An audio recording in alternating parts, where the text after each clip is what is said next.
Assalamualaikum warahmatullahi wabarakatuh. Banyak sekali pertanyaan jamaah, Ustadz kasih kami channel untuk kajian anak-anak muda. Di antara anak muda berasal dari Aceh, luar biasa. Channelnya Maulizul Akbar Nak. Tonton, subscribe, like, share, komen. Assalamualaikum warahmatullahi wabarakatuh.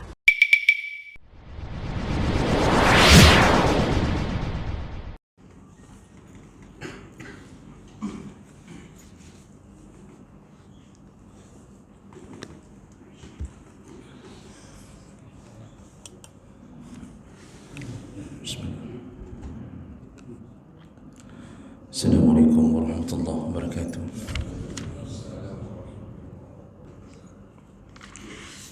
Innal hamdalillah nasta'inuhu wa nastaghfiruh wa na'udzu bihi min shururi anfusina wa min sayyiati a'malina. Man yahdihillahu fala mudilla lahu wa man yudlil fala hadiya lahu. أشهد أن لا إله إلا الله وحده لا شريك له وأشهد أن محمدا عبده ورسوله الكريم. اللهم صل وسلم على نبينا وسيدنا المصطفى محمد وعلى آله وأصحابه أجمعين. أما بعد، رب اشرح لي صدري ويسر لي أمري واحلل عقدة من لساني يفقهوا قولي. Segala puji bagi Allah, kemudian salawat dan salam kepada Rasulullah, pada keluarga dan seluruh sahabat-sahabatnya.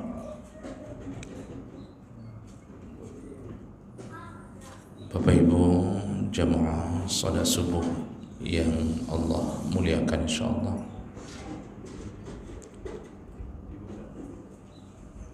kita akan sambung pelajaran kita masih seputar haji, dan insyaallah di Sabtu yang akan datang baru kita membahas edisi khusus tentang kurban, karena masih ada 2 Sabtu yang tersisa.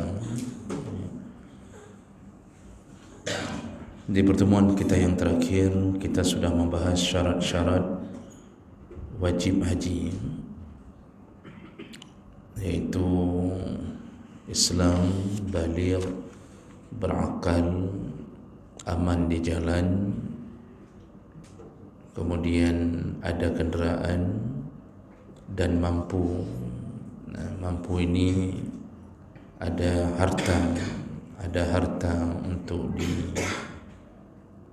dijadikan sebagai modal berangkat, dan ada harta untuk ditinggalkan kepada orang yang wajib kita nafkahi. Ini perlu kita sedikit ulang bahwa harta yang dimaksud, yang menjadi kewajiban untuk melakukan haji adalah harta yang lebih di luar kebutuhan primer. Di luar kebutuhan utama, itu disebut harta lebih. Itu yang menjadikan wajib haji. Karena nafsu manusia itu kadang-kadang merasa belum wajib haji karena hartanya habis untuk membeli kebutuhan yang bukan primer. Contohnya, kalau kita punya mobil yang tidak terlalu kita butuhkan, artinya kita melakukan pekerjaan kita, maka cukup dengan motor itu sudah bisa. Maka di dalam hukum Islam, mobil itu menjadi harta, wajib jual, wajib dijual untuk mendaftarkan haji. Haji 25 juta, kita belum daftar karena merasa tidak punya uang lebih, padahal harta lebih banyak. Buktinya kita memegang iPhone itu 25 juta, 28 juta. Lalu kita merasa tak punya harta lebih. Padahal HP biasa, HP 1,5 juta, 1,7 juta itu sudah bisa kita hidup. Tapi kita ingin bermewah. Nah, itu harta-harta itu wajib jual. Jadi jangan mengira pekan hana najak haji, hana peng hana, tapi harta cukup banyak. Ya. Rumah ada 4, haji tak daftar.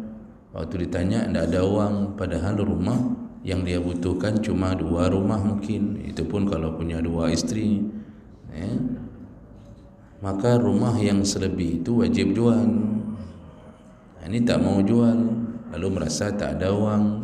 Nah, ini dosa besar. Yang begini dosa besar. Baik, kemudian juga kita sudah bahas ada syarat khusus bagi perempuan, yaitu harus dengan mahram, wajib mahram. Namun solusi ketika perempuan tidak punya mahram atau mahramnya berhalangan untuk menemaninya, maka solusi pengganti mahram dalam mazhab Syafi'i dan Maliki adalah sekelompok perempuan yang siqat. Boleh digantikan oleh sekelompok perempuan yang terpercaya. Nah, itu boleh. Berarti tetap ada mahram, cuma diganti.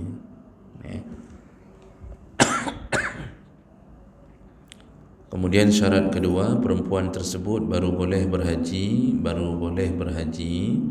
kalau dia tidak sedang mengalami masa iddah. Sedang tidak mengalami masa iddah, baik iddah dalam keadaan meninggal suami ataupun iddah ketika bercerai hidup. Jadi seorang perempuan ketika masih mengalami masa iddah lalu dapat panggilan haji, maka tidak boleh berangkat. Caranya minta untuk diundur. Karena tak boleh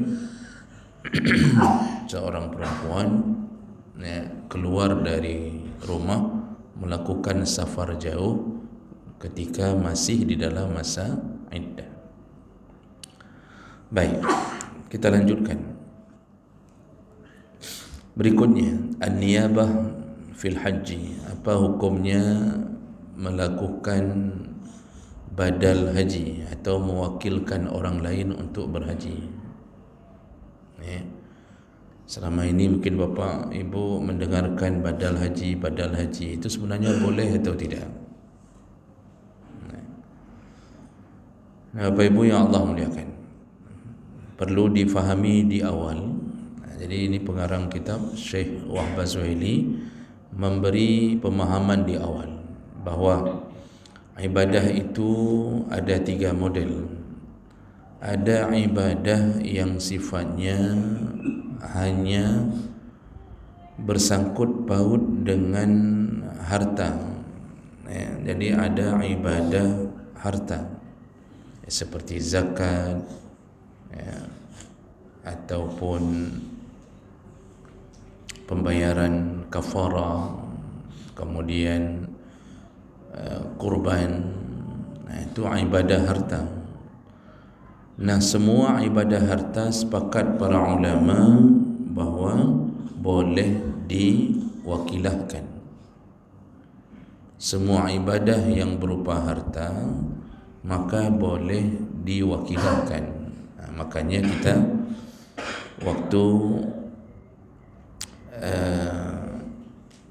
bayar zakat boleh membayar zakat melalui orang lain, atau kita wakilahkan, tolong bayarkan zakat saya. Itu boleh. Kita selama ini kan kasih zakat pun kadang-kadang kita kasih melalui orang. Nah, kemudian yang kedua, ibadah yang bersifat badan seperti salat, puasa. Nah, ini model ibadah ini tidak boleh diwakilahkan, tidak bisa diwakilahkan. Jadi tidak boleh kita minta ke orang lain tolong salat atas nama saya atau tolong puasa, tidak boleh. Nah, baru boleh puasa pun digantikan kalau sudah meninggal oleh ahli waris. Ya. Jadi selama masa hidup tidak ada cerita mempuasakan orang lalu salat atas nama orang, tak ada. Karena itu ibadah badan. Nah, yang ketiga, ibadah yang bercampur antara badan dan harta. Nah, ini contohnya seperti haji. Haji di dalamnya ibadah badan juga ibadah harta.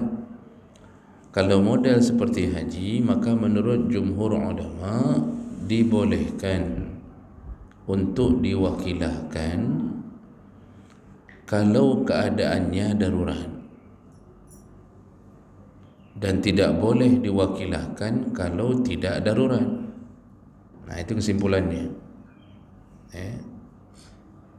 Jadi kita ulang, kalau ibadah harta itu boleh diwakilahkan. Kalau ibadah badan tak boleh diwakilahkan. Tapi kalau ibadahnya bercampur seperti haji dan umrah, antara badan dan harta juga ikut beribadah, ini hanya boleh diwakilahkan kalau kondisinya darurat. Kalau normal tak boleh diwakilahkan. Itu yang perlu dipahami di awal. Baik. Kalau begitu kita kembali, apa hukumnya mewakilahkan haji, atau bahasa lebih sederhananya yaitu membadalkan haji. Menurut jumhur ulama bahwa membadalkan haji dibolehkan. Menurut jumhur ulama, membadalkan haji dibolehkan, dan itu bisa dilakukan dalam dua keadaan. Yang pertama, fi halatil ma'dub,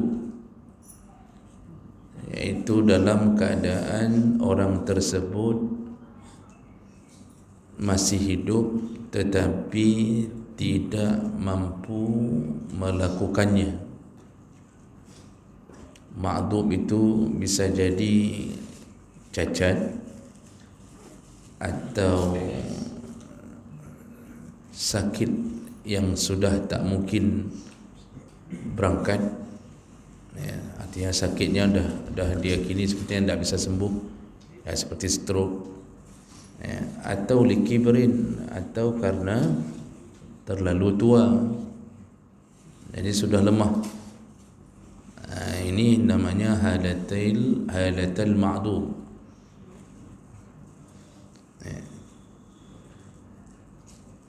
Oleh karena itu, orang-orang yang misal kadang-kadang dia punya harta, kemudian sudah daftar haji, lalu ketika waktu untuk berangkat, ternyata keadaan beliau keadaannya stroke,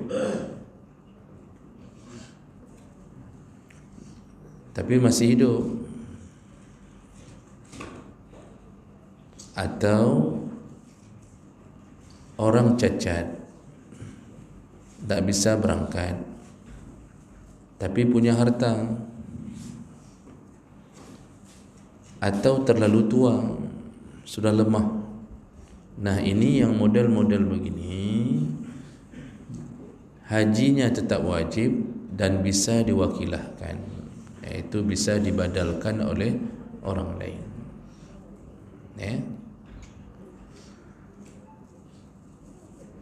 Lalu kemudian kondisi kedua yang menyebabkan boleh badal haji adalah wahalatun man ya'tihi al-maut wa lam yahujja, iaitu orang yang sudah wajib haji tetapi sudah keduluan dijemput Allah, meninggal. Jadi dia sambil menunggu kewajiban hajinya, karena regulasi negara hari ini harus menunggu antrian. Ini ternyata sambil menunggu beliau meninggal, maka dibadalkan oleh orang lain. Nah, jadi dua keadaan ini yang menyebabkan seseorang dibolehkan membadalkan haji menurut jumhur ulama.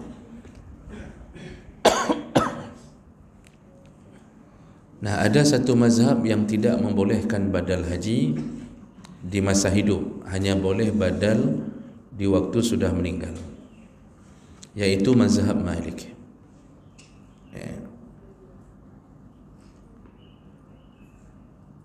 Jadi kalau menurut mazhab Malik, anna niyabah anil hayy la tajuz. Jadi mazhab Malik mengatakan membadalkan haji bagi orang yang masih hidup, walaupun keadaannya cacat, stroke, tapi dia masih hidup, itu tidak boleh badal haji. Jadi dia menunggu, arti menunggu ya menunggu keajaiban, baru boleh dia badal haji, ya, illa an mayyitin awsa bil hajj, kecuali dia meninggal dan dia sempat berwasiat untuk melakukan badal haji. Jadi kalau menurut mazhab Malik, badal haji itu tidak boleh di masa hidup, baru boleh kalau sudah meninggal, itu pun kalau diwasiatkan. Artinya si yang meninggal ni sebelum meninggal dia berwasiat, kalau saya meninggal tolong badalkan haji saya, itu baru boleh kata mazhab Malik. Kalau tidak diwasiatkan dia tetap tidak boleh. Nah, berarti dari semua para mujtahid hanya mazhab Malik yang punya pendapat tidak boleh badal haji, itu pun di masa hidup, kalaupun mau badal waktu meninggal setelah diwasiatkan. Selain mazhab Malik, semua mengatakan dibolehkan untuk membadalkan haji, artinya diganti hajinya oleh orang lain. Nah, mana yang lebih kuat pandangan ini? Seandainya kita mengikuti dalil-dalil, maka tentu pandangan jumhur itu lebih banyak dalil dan punya kekuatan hujjah. Di antaranya yang menyebabkan keputusan jumhur ulama boleh badal haji, yaitu hadis yang pertama dari Ibnu Abbas radhiyallahu anhu, anna imra'atan min Khas'am, ada seorang perempuan dari Bani Khas'am, qalat, dia berkata, ya Rasulullah, inna abi adrakathu faridatallah fil hajj syaikhan kabira. Ya Rasulullah, ayahku sudah mampu, maksudnya hartanya sudah mampu untuk berhaji, tapi dia sudah menjadi syaikhan kabiran, sudah tua sekali, tuhanan, la yastati' yastawi ala dhahri ba'iri, jangankan berjalan, bersandar ke binatang tunggangannya saja sudah tak mampu. Disuruh berdiri untuk bersandar ke tunggangannya saja tidak mampu. Qala, lalu Rasulullah berkata,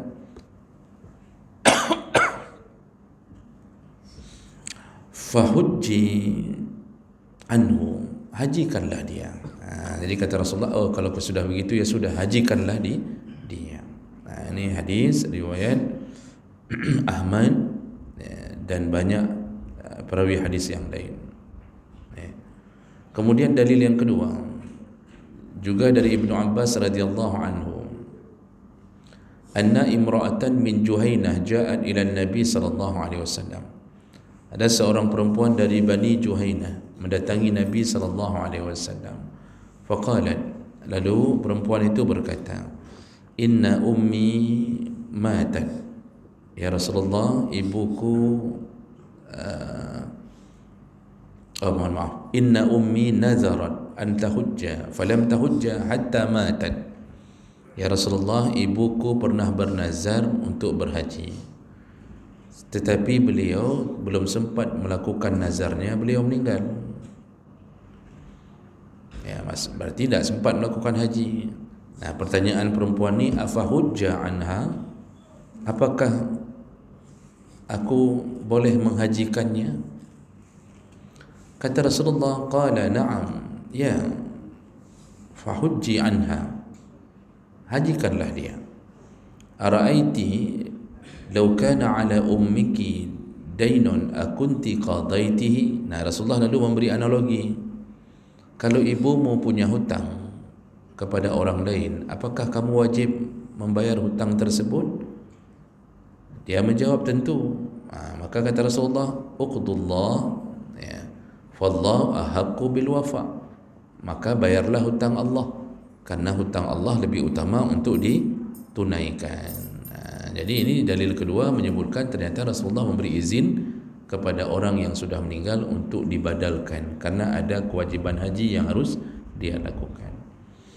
Lalu kemudian dalam hadis dari riwayat Daruqutni, yang tadi riwayat Bukhari, atan Nabi sallallahu alaihi wasallam rajulun, ada seseorang mendatangi Nabi sallallahu alaihi wasallam, faqala, dia berkata, inna abi mata, ayahku telah meninggal dunia, wa alaihi hujjatul Islam, wa alaihi hajjatul Islam, afa hujja anhu. Ya Rasulullah, ya, ayahku sudah meninggal dan dia sudah terkena kewajiban haji, apakah boleh aku yang menghajikannya? Ya. Qala, di situ Rasulullah kembali mengatakan, ara'aita law anna abaka taraka dainan alaihi aqadaitahu anhu, apakah engkau melihat seandainya ayahmu punya hutang, apakah wajib engkau membayarkan hutangnya setelah dia meninggal? Qala na'am, ya, kata orang ini. Qala fahjud an abika, kalau begitu bayarkanlah haji orang tuamu, maksudnya tunaikanlah haji orang tuamu. Nah, hadis yang terakhir, yaitu ketika Rasulullah sallallahu alaihi wasallam sedang melakukan tawaf di waktu haji, sami'a rajulan yaqul, beliau mendengarkan ada seseorang yang juga ikut bertawaf di masa haji, dan orang itu berkata, labbaika an syubrama, ku penuhi panggilanmu untuk syubrama. Jadi begitu. Kalau kita kan labbaik Allahumma labbaik, dia menyebutkan labbaika an syubrama, ku datangi engkau ya Allah, ku penuhi panggilanmu ya Allah untuk syubrama. Jadi dia menyebut nama seseorang, lalu didengarkan oleh Nabi. Lalu Nabi bertanya, qal wa man syubrama, siapa syubrama itu? Lalu orang ini berkata, akhun li, saudara aku. Jadi kalau disebut akhun li, itu berarti saudara kandung. Jadi dia ingin menghajikan saudara kandungnya, makanya dia menyebutkan, aku berhaji di atas nama Syubrama. Qala, lalu Rasulullah berkata, hajjatta an nafsik, kamu sendiri sudah berhaji apa belum? Qala la, orang ini berkata belum. Qala, lalu Rasulullah berkata, hujja an nafsik summa hujja an syubrama, kamu hajikan dulu dirimu, barulah engkau menghajikan syubrama. Begitu kata Rasulullah. Ini hadis riwayat Abu Daud, Ibnu Majah. Ini menunjukkan bahawa ternyata Rasulullah tidak mengatakan tidak boleh menghajikan orang lain, tidak begitu. Tapi Rasulullah mengatakan, hajikan dulu dirimu, baru engkau boleh membadalkan orang lain. Berarti Nabi tidak larang untuk badalkan orang, hanya Nabi melarang jangan sampai membadalkan orang tapi dia sendiri belum berhaji. Nah, dari dalil-dalil yang banyak ini, itu semua menyebutkan kebolehan membadalkan haji. Nah, jadi Bapak Ibu, kalau begitu kesimpulannya dalam masalah ini adalah menurut jumhur ulama berdasarkan dalil-dalil yang banyak boleh membadalkan haji ketika menghadapi dua keadaan. Yang pertama, masih hidup tapi sudah tidak sanggup lagi, terkena kewajiban haji, pengkok le, kebun banyak, kebun sawit saja 2 hektar, itu baru kebun sawit. Saya tidak tahu ada sawitnya atau tidak di dalam, yang penting ada kebun. Kemudian Masya Allah lembu banyak, rumah kos ada sekitar 10 rumah kos. Jadi dia sudah daftar haji, rupanya dia mengalami sesuatu yang tak bisa dia berangkat. Nah, ini banyak kejadian ini, terutama kadang-kadang stroke, itu paling banyak, atau kecelakaan sehingga patah kaki, tak bisa lagi berjalan. Macam-macam itu boleh dibadalkan oleh orang lain. Jadi kita menyuruh orang lain untuk menghajikan atas nama kita, ya. Yang kedua, keadaannya sudah terkena kewajiban haji, sudah daftar atau belum daftar, ya, kaya tapi tidak daftar, meninggal, ya, maka ini boleh dihajikan. Bukan boleh, malah wajib dihajikan oleh orang lain. Cuma bedanya, kalau kita sudah daftar sambil menunggu tiba-tiba meninggal, itu kita dibadalkan oleh orang, tapi kita dalam keadaan tidak berdosa, karena niat kita memang tidak ada rencana meninggalkan haji.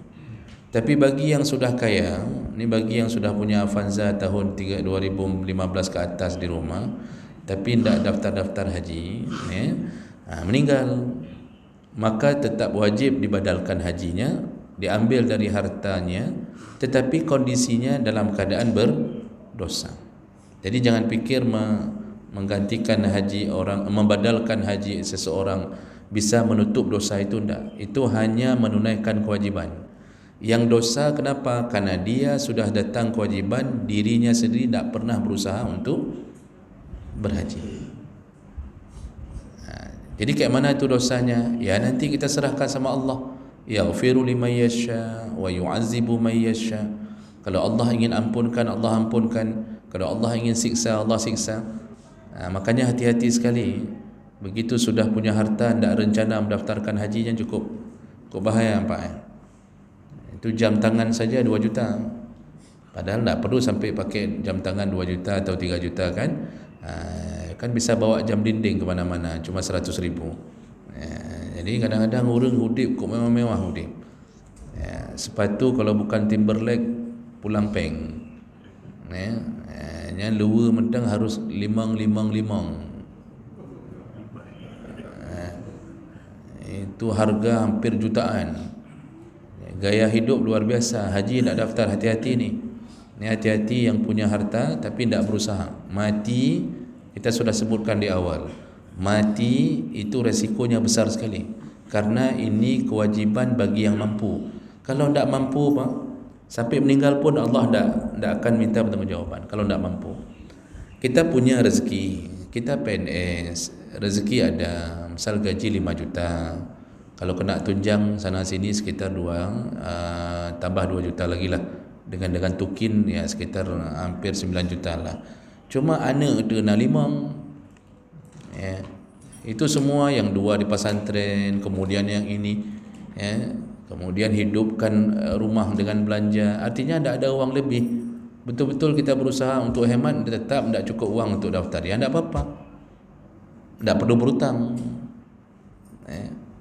Tidak ada suruhan berhutang untuk haji. Yang ada suruhan berhutang cuma kurban. Selain kurban, tidak ada suruhan melakukan ibadah dengan cara berhutang. Tidak ada. Tidak cukup, kakak tidak cukup. Aneh lagi, ada orang berhaji gacok peng-peng,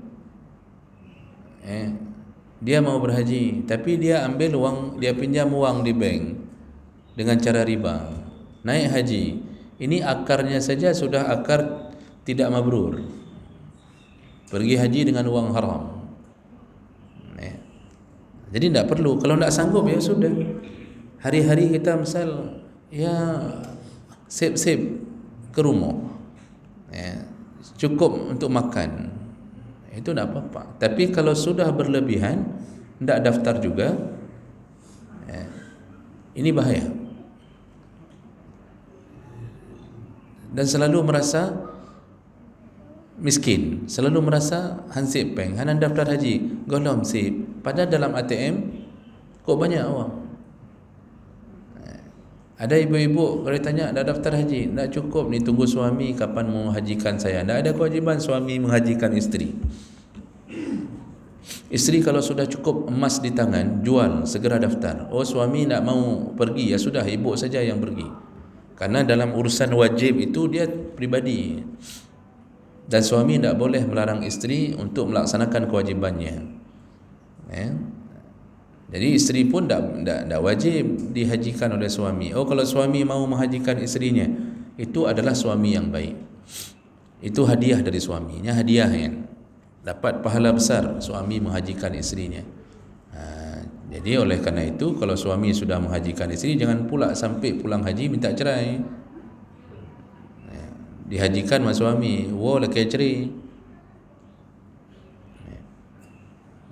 Ada juga suami dihajikan oleh isteri, pulang-pulang ternyata selingkuh. Ini model-model yang boleh kita sebut suami kurang ajar. Isteri minta cerai sepulang dari haji, isteri kurang ajar. Jadi ini tentang badal haji. Okey. Kemudian masih lama sekali waktu kita ni, baru jam 11 kurang 15 ya. Tentang trip dah hotel.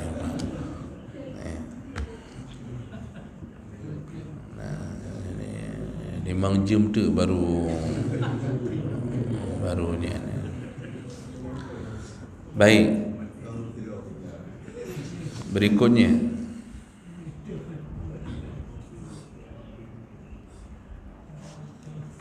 setelah kita bicara tentang badal haji, ada selipan kasus di dalam masalah mewakilahkan orang, iaitu al-istijar 'alal hajj.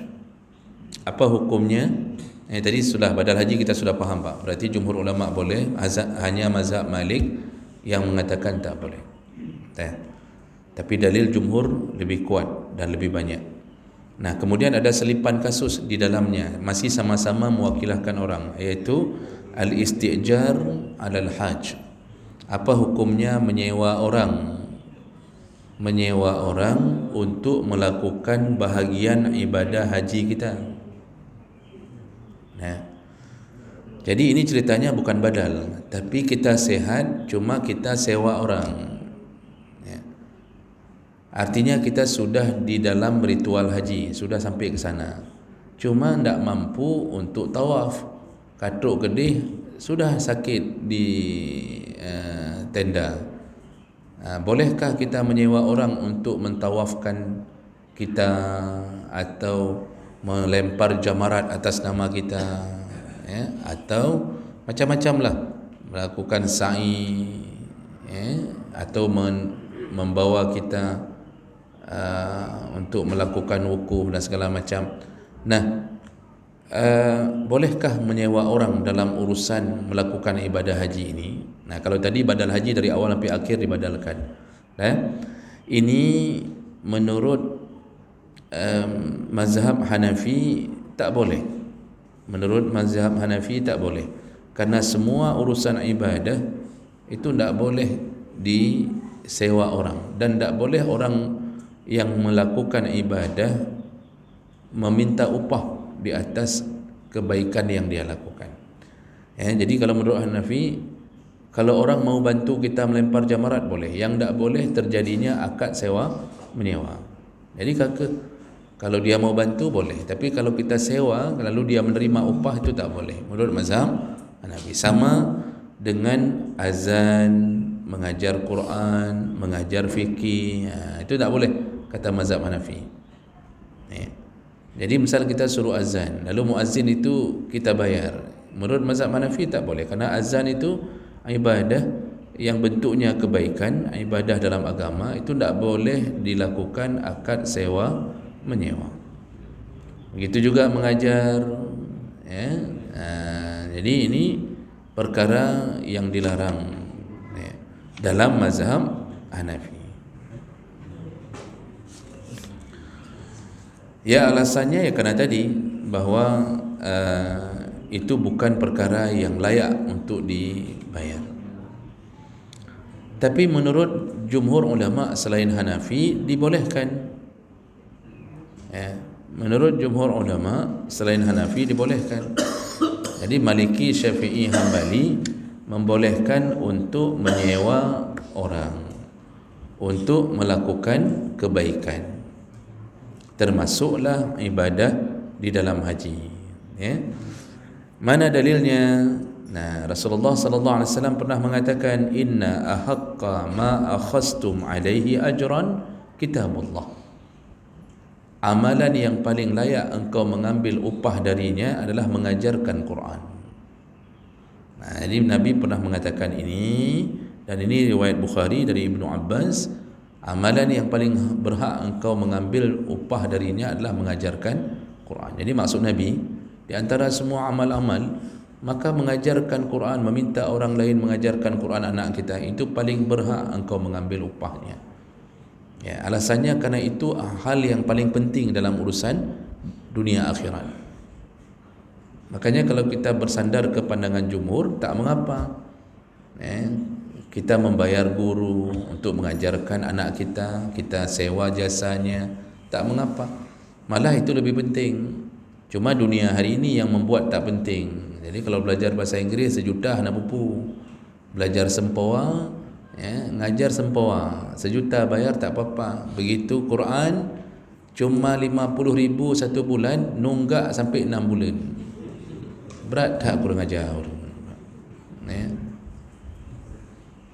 Kalau belajar TOEFL, ya, belajar TOEFL Pak, bahasa Inggeris 1 juta Pak sebulan, pertemuan seminggu cuma 3 kali, ya, 1 juta sebulan, ya. Belajar Quran pertemuan 5 kali dalam seminggu, bertuh mekebah ibabah goreng, ya, tiap malam, belum anaknya aku batan-batan. 50,000 diminta sebulan, ya, dengan 20 kali pertemuan. 50,000 diminta sebulan, 20 kali pertemuan, nunggak sampai 6 bulan. Yang dengan bahasa Inggeris tak nunggak-nunggak dia, ya. Makanya kadang-kadang heran lihat wali-wali murid ni, ya, heran lihat, dia memang tak pingin anaknya masuk surga, dia pingin cuma anaknya mirip dengan orang Inggeris, ya.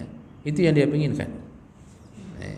Nah, inilah perkara-perkara yang kadang-kadang jumhur ulama mengatakan dibolehkan dan itu paling berhak untuk diambil upahnya, ya. Lalu kemudian ada dalil lain bahawa pernah sahabat melewati satu kampung, lalu kemudian ada kepala suku di kampung tersebut yang sedang sakit, kakinya bengkak digigit oleh kalajengking. Lalu kemudian ketika orang kampung tersebut mengetahui ini rombongan sahabat Nabi, mereka minta untuk mengobati, artinya apalah yang bisa dilakukan supaya mengobati kepala sukunya yang sudah lama bengkak kaki. Lalu kemudian salah satu sahabat membacakan Al-Fatihah pada kaki tersebut, dibaca, dihembus. Tidak lama kemudian tiba-tiba kaki tersebut langsung mengalami perubahan, jadi langsung kempes, bengkaknya kempes. Nah, sehingga akhirnya penduduk kampung tersebut, ya, memberikan hadiah di atas pekerjaan itu, karena mereka minta tadi untuk diobati, maka dia berikanlah balasannya, itu diberikanlah kambing, ya. Nah, lalu dibawa pulanglah kambing tersebut. Lalu ditanya ke Nabi, ya Rasulullah, tadi kami meru'yah salah seorang begini dan begini, dan kemudian mereka membayarnya dengan memberikan kambing, apakah boleh kita makan? Nah, Nabi mengatakan, ya, pertama Nabi bilang begini, dari mana kalian tahu Al-Fatihah itu adalah obat ru'yah? Nah, makanya Al-Fatihah itu dahsyat. Kalau dalam ilmu ru'yah itu kan bacaan pertamanya Al-Fatihah. Nah, itu Al-Fatihah itu dahsyat dalam ilmu ru'yah. Itu ditakuti oleh syaitan Al-Fatihah. Tapi kok ustaz ada kok saya pernah ru'yah orang Al-Fatihah saya baca 7 kali malah tegur tajwid saya tak benar sama setan tu. Jadi kata setan tu dua harakat kata setan tu. Kenapa tak keluar-keluar? Ya orang bacanya setan juga. Nah, jadi solat tak ada ya, suka-suka lah begitu. Tiba-tiba ru'yah orang. Kata setan sesama setan janganlah saling mengusir. Jadi itu bisa terjadi. Ini pengaruh sekali sama orang yang baca. Nah kemudian Nabi bahkan kemudian menyambung ikutkan aku untuk memakan kambing tersebut. Jadi itu menunjukkan apa? Tak apa-apa mengambil upah dari perbuatan kebaikan. Makanya semebutnya dijo amplop itu sah. Walaupun saya tak pernah terima amplop. Saya cuma terima nasi gurih tambah itik 3 gong. Jadi tapi kalau ambil amplop dikasih amplop sah. Karena ilmu itu Pak menyelamatkan. Bahkan di sisi lain ada guru yang kita ambil secara rutin terus tiap malam Ustaz. Dia seandainya tidak datang ke kita, dia bisa cari nafkah tempat lain. Cuma karena dia datang ke kita, dia habiskan waktu untuk anak kita, dia mengajar, sehingga dia tidak bisa cari nafkah tempat lain. Maka paling layak untuk dibayarkan. Jadi pandangan jumhur ulama menjawab bahawa menyewa orang untuk melakukan bahagian dari ibadah haji kita boleh. Makanya apa? Saya sudah pernah cerita pengalaman kami sendiri haji di tahun 2000 itu kan memang karena kami berhajinya dengan hutang, ya berhutang sama mahasiswa baru. Karena di Mesir itu tidak cukup Pak beasiswa. Jadi beasiswanya cuma 90 pound, 90 junai. Ya sekitar 400 ribuan ya, per bulan. Ya. Jadi mana cukup? Itu belum akhir bulan aja udah habis. Ya. Jadi kayak mana caranya berhaji? Ketika datang anak baru, ini anak baru datang kan bawa uang. Anak-anak baru lulus banyak bawa uang. Ayahnya kasih kamat peng 10 juta untuk jaga-jaga segala macam kan. Itulah kami manfaatkan, kami rayu-rayu, kami gusuk-gusuk kepalanya.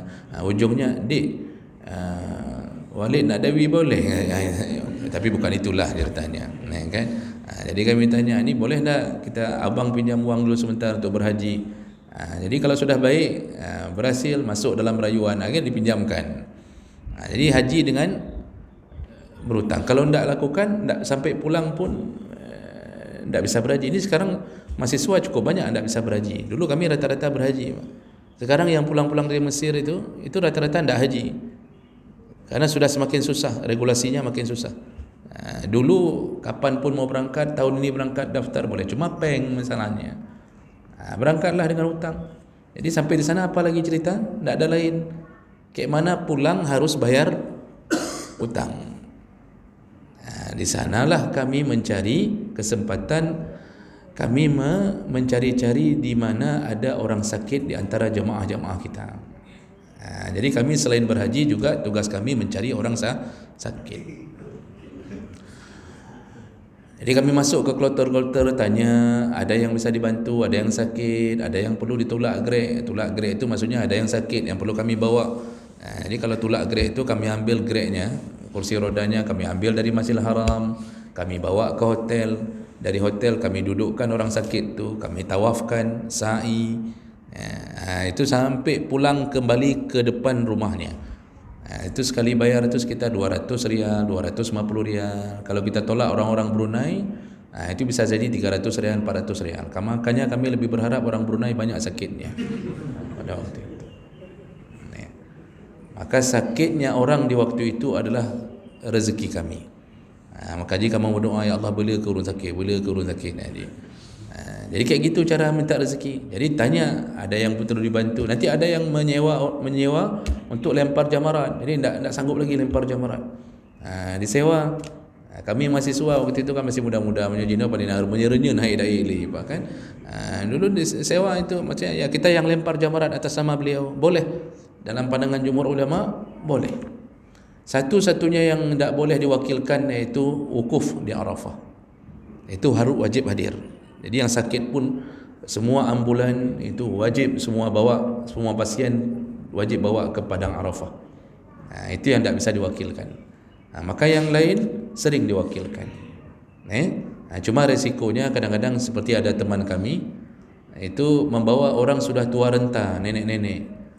Tawaf itu wajib wudu. Kalau sa'i tidak wajib wudu. Tawaf wajib wudu. Jadi nenek ini ditolak. Setelah 2 kali tolak, nenek ini ditanya sama kawan kami ni, nenek masih ada wudu? Kata nenek ini, aduh sudah tidak ada lagi. Dari kapan tidak ada? Dari yang pertama tadi tidak ada katanya. Kemurusan Pak.